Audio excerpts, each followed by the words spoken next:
me ask you something. When was the last time you cleaned your house? You probably remember. Maybe it was yesterday, maybe this morning. But when was the last time you cleaned your mind? Think about it. Every single day, we wake up and step into a world that throws thousands of messages at us, news headlines, social media feeds, negative people, old regrets, future worries, and we let them pile up inside. We carry them like invisible baggage. And here's the truth. You can't build a powerful life with a mind full of junk. Most people take better care of their phone storage than they do their mental storage. They delete old files, clear the cache, make space for new data. Yet they never delete the toxic thoughts, the doubts, the mental clutter that's been slowing them down for years. And then they wonder why they feel tired, stressed, and unfocused even when nothing big is happening. Today, I'm not here to just inspire you. I'm here to challenge you, because cleaning your mind isn't a luxury. It's survival. It's the difference between living a life of constant reaction and living a life of conscious creation. Over the next few minutes, I'm going to give you 6 powerful ways to clear your mind daily so you can wake up every morning feeling light, focused, and unstoppable. And if you stay with me till the end, you'll walk out of here with a mental clarity you haven't felt in years. Let's start. You know, when most people think of clutter, they think of the messy kitchen counter, the pile of clothes in the corner, the garage they've been meaning to clean for years. And sure, that's clutter. The most dangerous clutter isn't in your house, it's in your head. The human mind is like a workspace. It can only handle so much before it slows down, gets distracted, and starts losing the big picture. Every day we're stacking new thoughts, finished decisions, random worries, and little frustrations on top of each other, like paper after paper piling up on a desk. At first, it seems manageable, but slowly, without realizing it, you can't even find the space to think clearly. Here's the danger of mental clutter. Doesn't just sit there quietly. It takes energy to hold on to it. That's why you can feel exhausted even if you didn't do much in a day. Your mind has been burning fuel just trying to keep up with the backlog of thoughts, the mental tabs you left open. Just like your phone slows down when you've got too many apps running, your mind slows down when too many unfinished thoughts are left running in the background. Most people don't realize it until the symptoms start showing up. They can't focus on one thing for more than a few minutes. They forget what they were about to say. They feel stressed without knowing why. They're quick to get irritated over small things. And it's not because they're weak or lazy. It's because their mind is jammed with so much noise, there's no room for clarity. Think of it like this. If you walk into a room filled with junk, your options are limited. You can't invite people in. You can't set up something new. You can't move freely. The space is taken. The same is true for your mental space. If it's filled with old grudges, unsolved problems, or fears about things that haven't even happened yet, you don't have the capacity to create something new. You don't have the space to think big, to dream, to innovate, or to even feel peace. The first step to cleaning your mind daily is awareness. You've got to actually notice the clutter. And here's the tricky part. Most of it is invisible.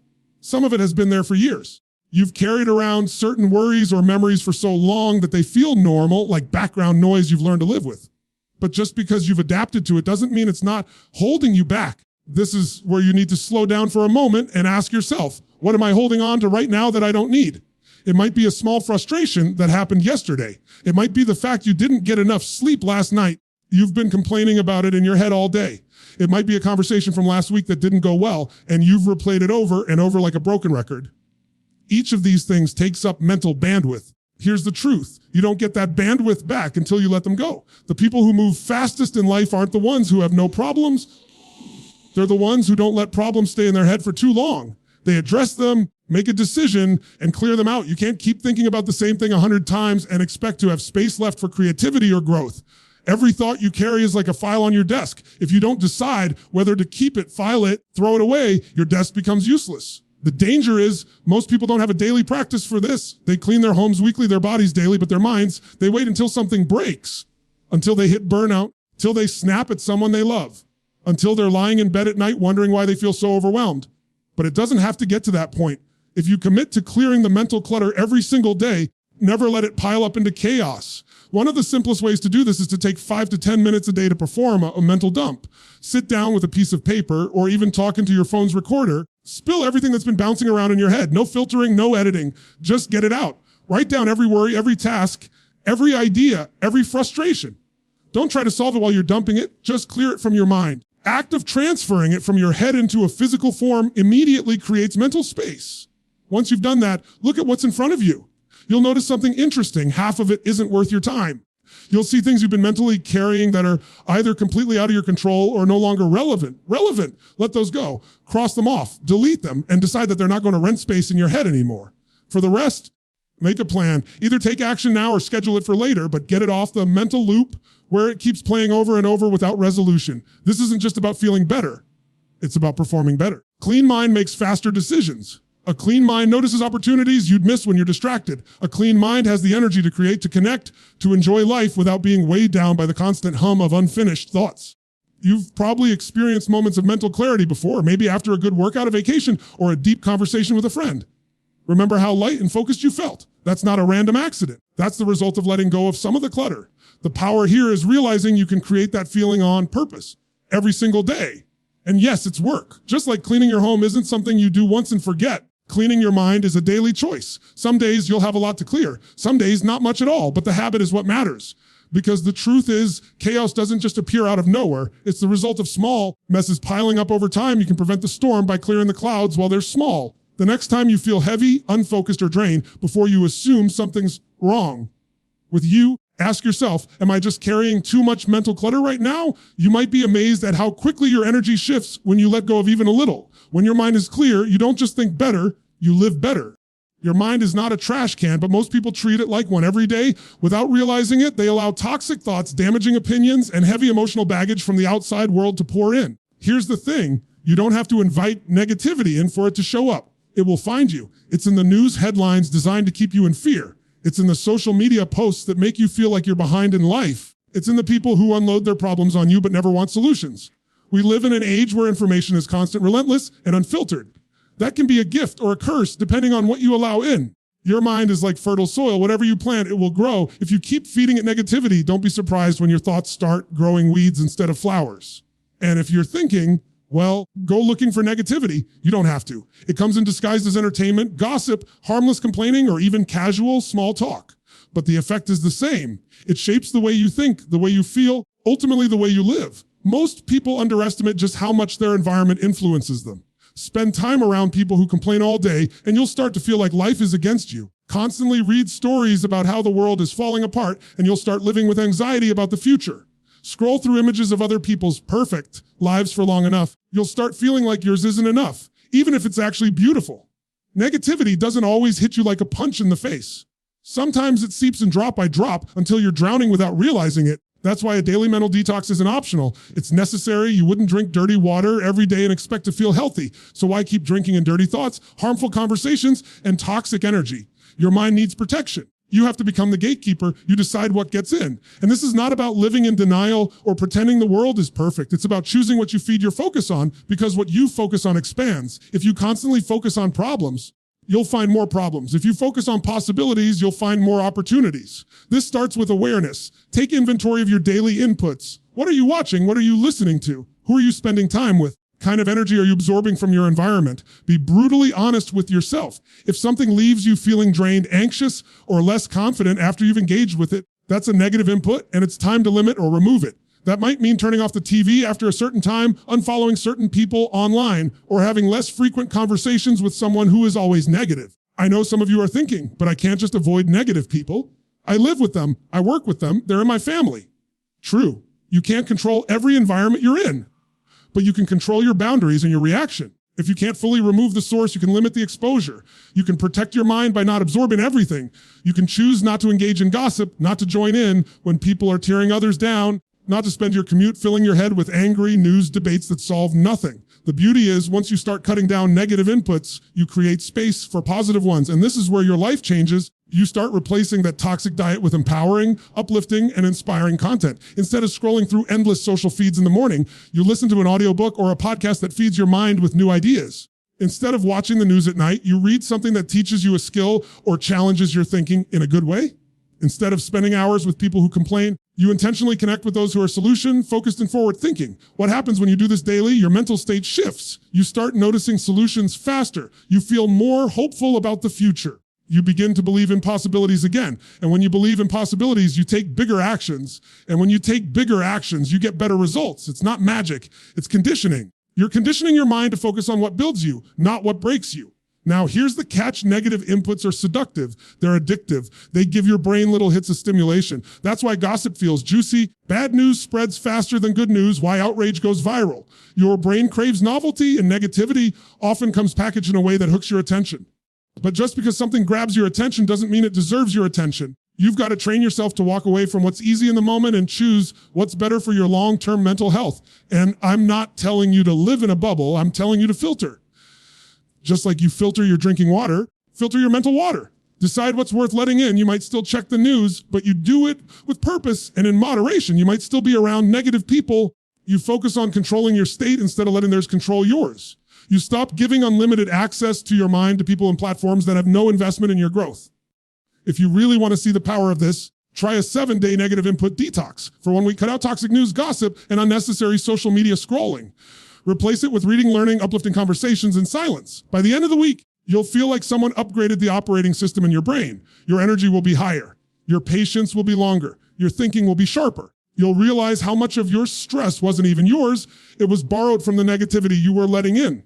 That's the secret most people never discover. So much of the heaviness they carry isn't from their own life. It's from the constant stream of negativity they've been feeding on.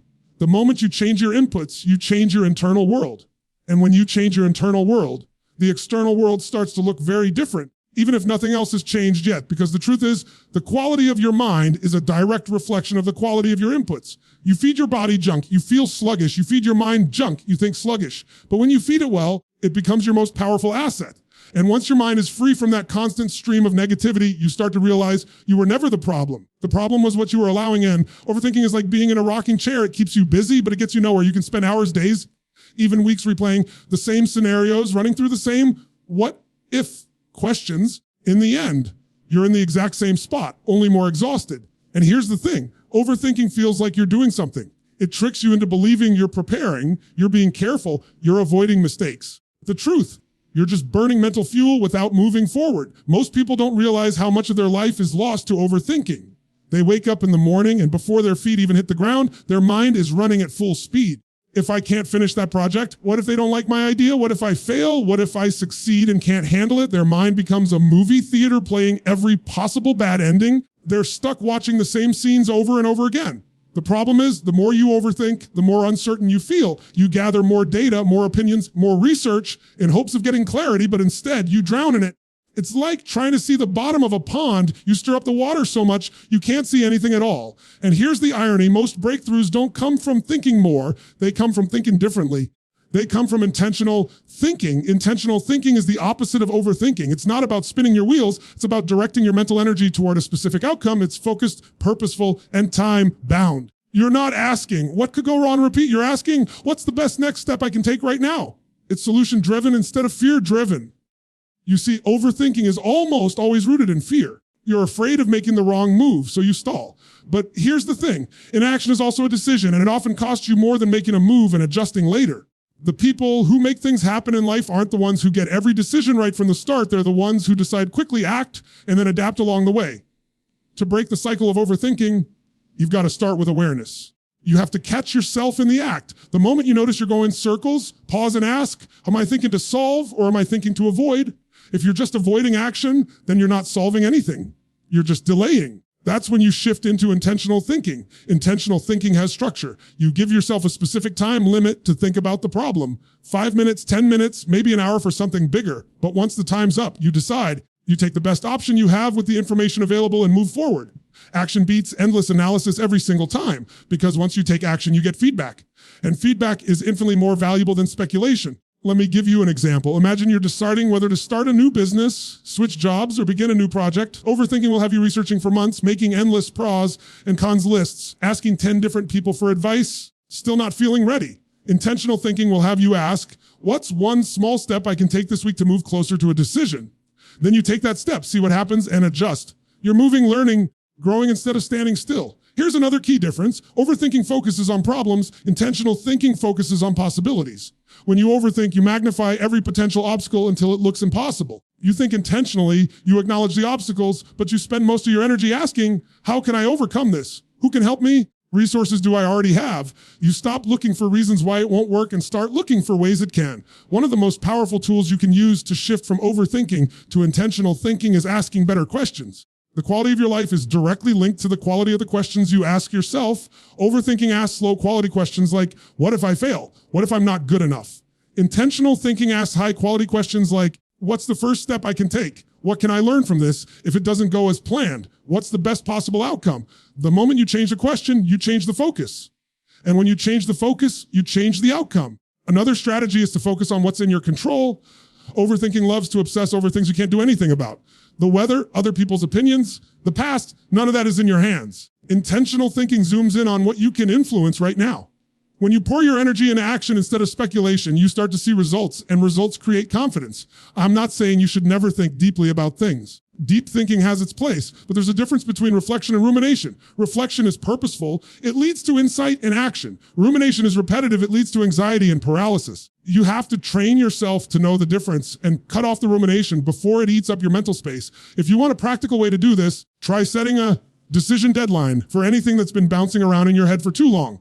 Write down the decision you need to make, gather what you need to know, give yourself a set amount of time to think about it, then commit to making the call when the timer's up. You'll be shocked at how much mental energy this frees up. And here's the real gift. You can redirect that energy toward creating the life you want instead of fearing the life you don't. You stop looping on the same thought for days, weeks, or months. You open up mental real estate for creativity, problem solving, and genuine peace. You're no longer trapped in the endless what if cycle. You're living in the what's next mindset. This shift doesn't just improve your decisions, it changes how you feel day to day. You become lighter, more decisive, more confident. People notice it. You stop being the one who always says, I'm still thinking about it, and you become the one who's making moves, learning as you go, and actually making progress. Because at the end of the day, your life isn't shaped by what you thought about, it's shaped by what you acted on. And the sooner you replace overthinking with intentional thinking, the sooner you start living the life you've been imagining. The heaviest things you can carry isn't in your hands, it's in your heart and your mind. And the truth is, some of you have been carrying it for years. Old betrayals, words that cut deep, opportunities you lost, mistakes you made that you keep replaying like they happened yesterday. You may not see it, but it's there. It's in the tension in your shoulders, in the tightness in your chest, in the way you react to certain people or situations. It's emotional weight, and it's holding you back more than any physical obstacle ever could. Here's the thing, your mind is not designed to carry unresolved pain forever. It will keep reminding you about it until you deal with it. Dealing with it doesn't mean pretending it didn't happen. It doesn't mean saying it was okay. It means releasing it so it doesn't own you anymore. Forgiveness is not a gift you give to the person who hurt you. It's a gift you give to yourself. It's setting yourself free from the prison you've been living in, sometimes without even realizing the door was unlocked the whole time. Think about it. When you hold on to resentment, you keep the wound open. You keep feeding it energy. Every time you think about what happened, you experience it again. You feel the same anger, the same disappointment, the same sadness. And that emotion takes up space that could be used for joy, creativity, love, or peace.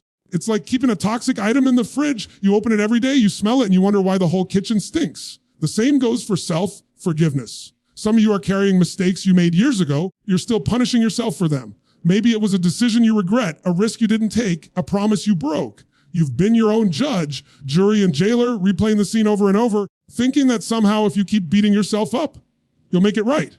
But here's the truth. You can't move forward while you're chained to your past. The only way to use your past is to learn from it, not to live in it. You choose not to forgive, whether it's yourself or someone else. You're allowing the past to dictate your present and your future. You might think you're punishing the other person, but in reality, you're the one paying the price. They might have moved on. They might not even be thinking about it, but you're carrying them with you everywhere you go. They sit with you at the dinner table in your thoughts. They walk into new opportunities with you through your fears. They steal your focus when you're trying to build something new. Releasing isn't about forgetting. You'll still remember what happened, but the memory will no longer have the same grip on you. It won't trigger the same emotional storm. Look at it like an old photograph, something from the past that no longer has power over your present. And when you get to that place, you'll realize how much energy you've been wasting on something you couldn't change anyway. So how do you do it? You start by making a decision. Forgiveness doesn't start with a feeling, it starts with a choice. You decide that you are done carrying this. You decide that your future is more important than your pain. You decide that you'd rather use your energy to create something beautiful than to keep watering the weeds of the past. And once you make that choice, you follow it up with action. That action might be writing a letter you never send, having a conversation you've been avoiding, or simply saying out loud, I release this. I'm done. And yes, it's not always instant. Sometimes you have to keep reminding yourself of that choice until your emotions catch up. Forgiveness can be a process. Some wounds are deep and they take time to heal. But every time you choose release over resentment, you're taking back a piece of your freedom. You're clearing mental space for better things to grow. Here's what's beautiful. You don't have to wait for an apology to forgive. You don't need someone else to know what they did for you to set yourself free. You don't even need them to change. Forgiveness is an inside job. It's between you and your own peace of mind. And if you're waiting for someone else to give you closure, you might be waiting forever. Closure is something you give yourself by deciding you're ready to move on. When you finally let go, you'll notice something shift. It's like taking off a backpack you didn't realize was full of bricks. You feel lighter. You think more clearly. You have more patience, more compassion, more capacity to enjoy the moment. Here's the unexpected part. You also become stronger. Forgiveness isn't weakness. It's strength. It takes courage to let go of something that's hurt you. It takes strength to rise above it instead of letting it define you. There's a story I once heard about two monks walking through the forest. They come to a river and see a woman struggling to cross. One monk lifts her up, carries her across, and sets her down on the other side. They continue walking. Hours later, the second monk says, "I can't believe you carried that woman. We're not supposed to touch women." The first monk looks at him and says, "I set her down hours ago. Are you still carrying her?" That's what resentment is. You keep carrying something long after you could have set it down. You can't change the fact that it happened, but you can change what it means to you. You can choose to see it as a lesson, as a moment that built resilience in you, as something that shaped you but doesn't own you. That choice is yours, and it's one of the most powerful ones you'll ever make. Because when you forgive and release, you don't just free yourself from the past, you make room for a better future. Your mind is like a garden. Whatever you plant in it will grow. If you plant weeds, you'll get weeds. If you plant flowers, you'll get flowers. Here's what most people don't realize. You can't just pull out the weeds and walk away. If you clear your mind of negativity, doubt, and mental clutter, but don't deliberately plant something positive, empowering, and nourishing, weeds will come back. Nature abhors a vacuum, and so does the mind. Whatever space you don't fill intentionally will get filled by default, and default thinking is rarely uplifting. That's why feeding your mind empowering content every single day is non-negotiable if you want to live at your highest level. It's like food for your body. You wouldn't go days without eating and expect to feel strong. You wouldn't fill your body with junk and expect to feel energized. Yet, for some reason, people think they can go days, weeks, even years without intentionally feeding their mind something good, and then they wonder why they feel stuck, uninspired, lost. What you feed your mind determines how you think. How you think determines how you feel. And how you feel determines the actions you take. So if your thoughts are negative, small, or limited, it's not a mystery why your life feels that way. The good news, you can change it. You have complete control over what you allow in. And in today's world, you have access to more empowering content than ever before. This doesn't mean you have to spend hours reading self-help books or watching motivational speeches. Feeding your mind is about consistency, not volume. It's the small daily inputs that make the biggest difference over time. 10 minutes of something that inspires you in the morning can set the tone for your entire day. A single quote, a short video, a page from a powerful book. These little doses, when stacked day after day, compound into a completely different mindset. The key is to be intentional. You can't leave it to chance because chance will fill your mind with whatever is loudest, most dramatic, or most attention grabbing in the moment. And let's be honest, that usually means negativity. If the first thing you do in the morning is grab your phone and scroll through social media, you're not feeding your mind. You're feeding your comparison, your insecurity, your distraction. If you turn on the news first thing, you're feeding your fear before you've even had breakfast. Instead, make it a habit to choose something that lifts you up first thing in the day. Maybe it's listening to a podcast that teaches you a skill. Maybe it's watching a short video that sparks your motivation.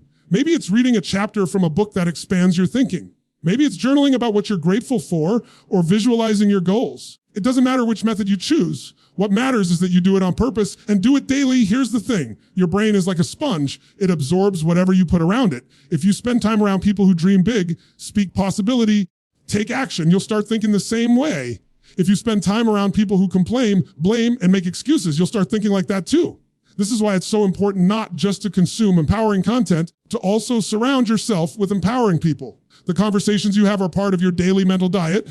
If you want to think better, talk with people who challenge you to grow. Don't just feed your mind with positive messages, feed it with learning. Expand your knowledge, develop your skills, explore new perspectives. Read books that make you think differently.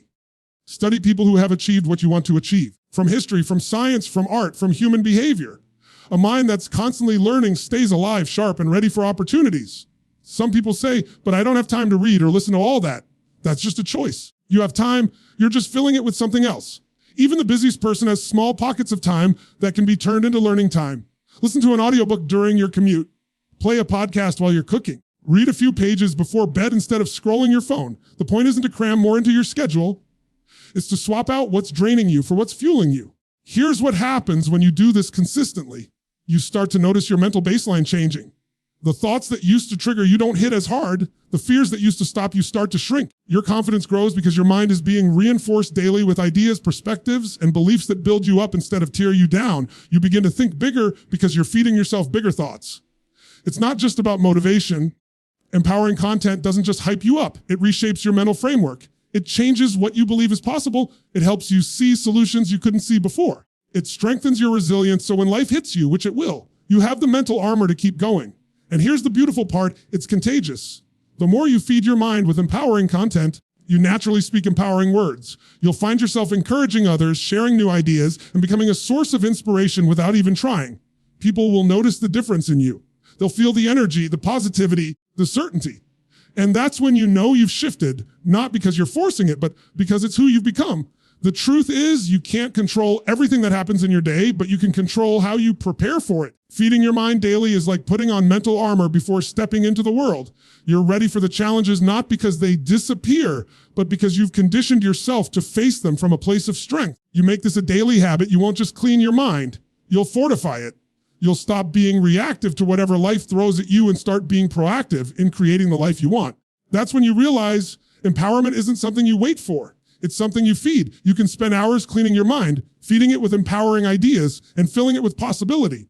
But if you don't protect it, that work can be undone in minutes. It's like building a beautiful home and leaving the front door wide open for storms, thieves, and wild animals to walk right in. Your mind is your most valuable asset, yet most people guard their phone passwords more than they guard their thoughts. Think about it. Every day, there are countless influences trying to enter your mental space. Some are obvious, the headlines that scream disaster and the online rants dripping with outrage. Others are subtle, like the casual negativity in a conversation or the quiet doubt planted by someone's offhand comment. If you're not paying attention, these things seep in. They take root. They start shaping how you see yourself, how you see others, and how you see the future. And before you know it, you're not thinking your own thoughts anymore. You're thinking someone else's fear, someone else's limitation, someone else's version of reality. Protecting your mind doesn't mean living in a bubble or pretending that bad things don't exist. It means being intentional about what you let in and how much influence it's allowed to have over you. You can acknowledge reality without letting it dictate your emotional state. You can hear an opinion without adopting it. You can see a challenge without deciding you're powerless against it. One of the most dangerous things about negative influences is that they often disguise themselves as truth. You hear people say, just being realistic, or I'm just telling it like it is. But most of the time, realistic is just another word for limited by my own perspective. If you accept someone's limited view of what's possible, you've already put yourself in their cage. That's why you have to be vigilant. Just because something is common doesn't mean it's correct. Just because it's loud doesn't mean it's wise. It starts with your environment. You spend time with matters, not just because of what they say, but because of what they normalize. If you spend enough time around people who constantly complain, you start seeing the world through the lens of complaint. If you're around people who always focus on problems, you'll train your mind to look for problems instead of solutions. But if you surround yourself with people who think possibility, who take ownership, who lift you higher, you naturally start protecting your mindset without even thinking about it. This is why sometimes protecting your mind means creating distance. It's not about cutting people out in anger. It's about recognizing what's good for your mental health and what isn't.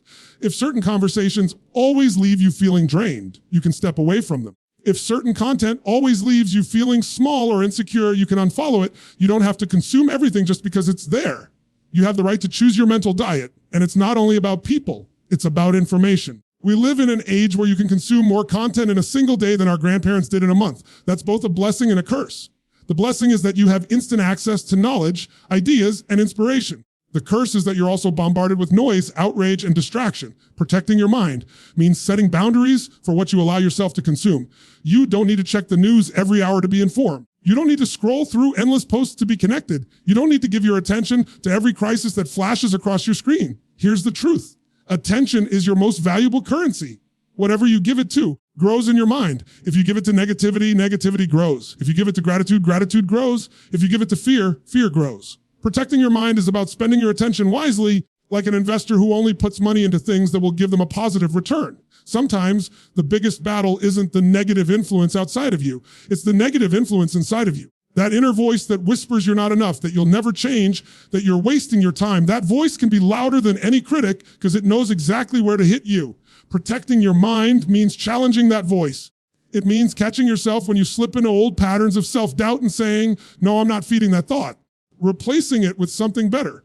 You have the power to interrupt your own mental patterns in the same way you turn off a song you don't like. And here's what's beautiful. When you protect your mind long enough, it becomes second nature.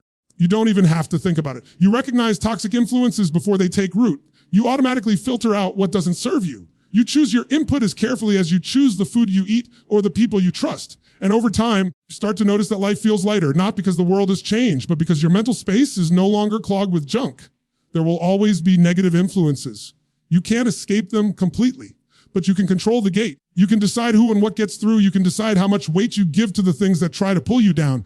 And you can choose every single day to keep your mental space clean, strong, and ready for growth. Because here's the reality. Your mind is either being shaped by the world around you or it's being shaped by you. And the difference between the two is whether or not you've made the decision to protect it.